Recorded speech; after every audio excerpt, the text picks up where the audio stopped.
My name is Eric Iverson, and I grew up in South Minneapolis. I'm Judy Iverson. I grew up in northern Minnesota. This whole process has been a challenge for us. This is not at all where we thought we'd be. It was scary. We had no idea how we were going to make it. I remember our prayer was like, okay, God, if you want us to go to Southern, you have to make this happen.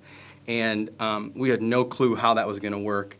So we left our home in Minnesota, left a job that I had had for 9 years, and came here with nothing. We didn't know what was going to happen, but we felt God leading, and we were trying to be obedient. I think that was our whole thing, was we just want to be obedient and come. We have felt such abundance coming here in our trust and in our faith. I feel like because we were obedient in coming here, He has blessed us.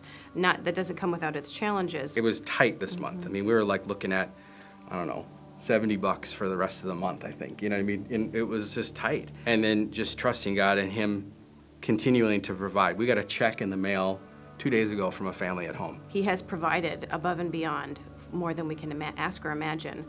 If the tuition at Southern was as high as it is at other places, I think it really would have been harder for us to trust God and being able to come. I don't think we would be here. I'm sure we wouldn't be here. We would never be able to afford it. Right. I think where we're getting the cooperative program dollars and other assistance makes our education here for us more doable. I mean, I don't think it could happen if it was someplace else, and we really wouldn't go anywhere else. Right. I just wouldn't have gone.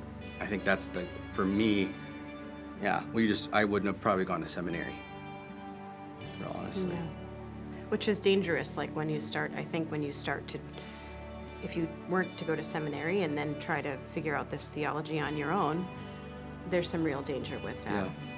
Yeah. Ultimately, I think, if we incurred a whole lot of debt being here, what it would do is it would make it harder for me to be obedient to what God was calling me to do. That's the bottom line for that. Yeah.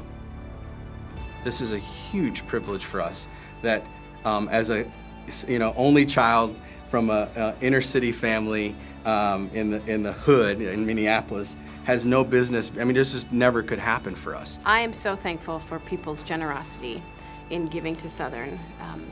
To me, it's not only an investment in theological education, but it's also an investment in family, and it's an investment in marriages and parenting. And without people investing, we could not be faithful to what God has called us to be. And I am so grateful for that, because when a wife sees her husband being obedient, there's such joy that happens in that. And something I prayed for many years, and to see that come to fruition would not happen without generous donors. And so it's just an amazing testimony of how God uses people to be faithful with their finances in ways that we can't comprehend. So I'm so thankful for that.